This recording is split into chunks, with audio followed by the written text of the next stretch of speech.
Assalamualaikum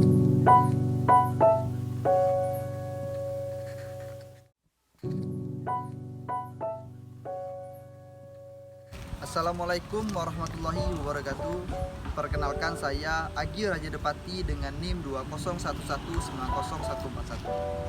Saya dari jurusan Pendidikan Agama Islam dari kelas PAI 5D. Tujuan saya membuat video ini ialah untuk memenuhi ujian akhir semester pada mata kuliah Ushul Fiqh. Dalam memenuhi tugas ini, saya memilih judul Kedudukan Hadis dalam Islam. Hadis menurut bahasa adalah perkataan atau ucapan. Hadis menurut syar'i adalah segala sesuatu yang berasal dari Rasulullah SAW, baik perbuatan, perkataan, penetapan, atau pengakuan. Hadis berfungsi sebagai penjelas ayat-ayat Al-Quran yang kurang jelas atau sebagai penentu hukum yang tidak terdapat dalam Al-Quran. Hadis atau sunnah dibagi menjadi 3 macam, yaitu sunnah qauliyah, yaitu semua perkataan Rasulullah yang ada hubungannya dengan pembinaan hukum Islam. Yang kedua, sunnah fi'liyah, yaitu semua perbuatan Rasulullah yang diberitakan para sahabat mengenai soal-soal ibadah dan lain.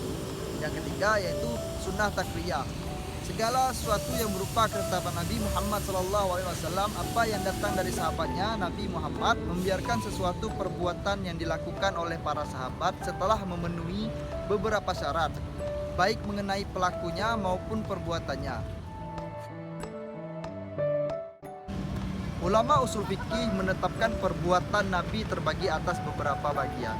Yang pertama, jibili atau tabiat, yaitu semua perbuatan Nabi yang termasuk urusan tabiat seperti makan, minum, dan lain-lain. Maka hukumnya mubah baik untuk perorangan maupun umatnya. Yang kedua, qurb atau pendekatan, seperti ibadah, sholat, puasa, sedekah, atau yang seumpamanya. Yang ketiga, muamalah, hubungan dengan sesama manusia seperti jual beli, perkawinan, dan lain-lain. Kedudukan hadis dalam Islam. Rasulullah SAW adalah orang yang setiap perkataan dan perbuatannya menjadi pedoman bagi manusia.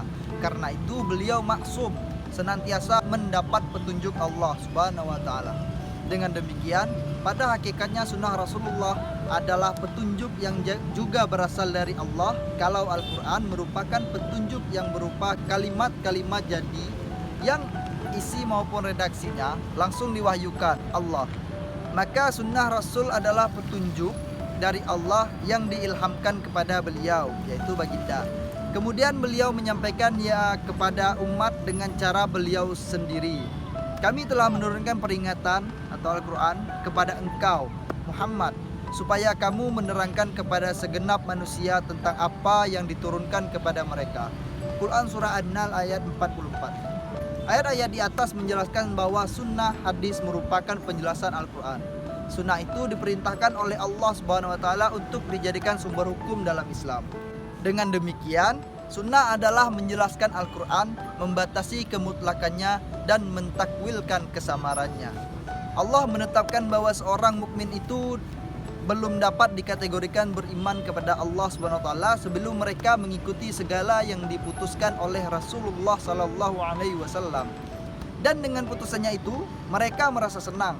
Dalam hal mengistinbatkan hukum, maka sunnah mempunyai batas-batas. Yang pertama, sunnah mensyariatkan apa-apa yang disyariatkan oleh Allah Subhanahu wa Ta'ala agar diikuti dan dilaksanakan. Yang kedua, sunnah Nabi menerangkan apa-apa yang disyariatkan oleh Al-Quran dalam hal menjelaskan ayat-ayat yang umum, mentabyinkan ayat-ayat yang muhtamil, dan mentakyidkan ayat-ayat yang mutlak. Yang ketiga, sunnah berwenang membuat berbagai macam hukum yang baru yang tidak terdapat dalam Al-Quran. Untuk hal ini, Nabi Muhammad SAW berpedoman kepada ilham dan petunjuk dari Allah dihadap, dan ada pula yang berdasarkan ijtihad Rasulullah sendiri. Secara umum, ada 3 unsur yang diperiksa dalam proses seleksi hadis. Yang pertama yaitu sanad, yaitu hubungan antara orang yang mendengar atau orang yang menyaksikan sendiri. Ucapan maupun perbuatan Rasul secara berantai sampai kepada yang menuliskannya. Urutan itu harus menyambung tanpa ada keraguan sama sekali. Yang kedua yaitu rawi, yaitu orang-orang yang disebut dalam sanad, mereka harus terpercaya dalam arti kukuh imannya. Yang baik ibadahnya, luhur akhlaknya, dan panjang ingatannya. Yang ketiga ialah matan. Isi hadis yaitu tidak bertentangan dengan Al-Quran dan hadis-hadis yang lain lebih tinggi tingkat kepercayaannya dengan pemeriksaan yang seksama terhadap sanad. Dapat diketahui apakah sebuah hadis itu mutawatir dikemukakan di dalam banyak sekali jalur sanad, atau masyhur dinyatakan di dalam cukup banyak sanad, atau ahad hanya ditemukan dalam sedikit jalur sanad. Hadis mutawatir tentu lebih mudah dipercaya dibanding masyhur, apalagi hadis ahad. Selanjutnya, sesudah mempertimbangkan hasil penelitian terhadap semua unsur, dapat ditetapkan mana hadis yang sahih dan mana yang hasan, cukup atau cukup baik, tetapi tidak sampai pada taraf sahih, dan mana yang dhaif atau lemah. Sekian, terima kasih. Itulah penyampaian dari saya tentang kedudukan hadis dalam Islam. Lebih kurang saya mohon maaf. Saya akhiri. Wassalamualaikum warahmatullahi wabarakatuh.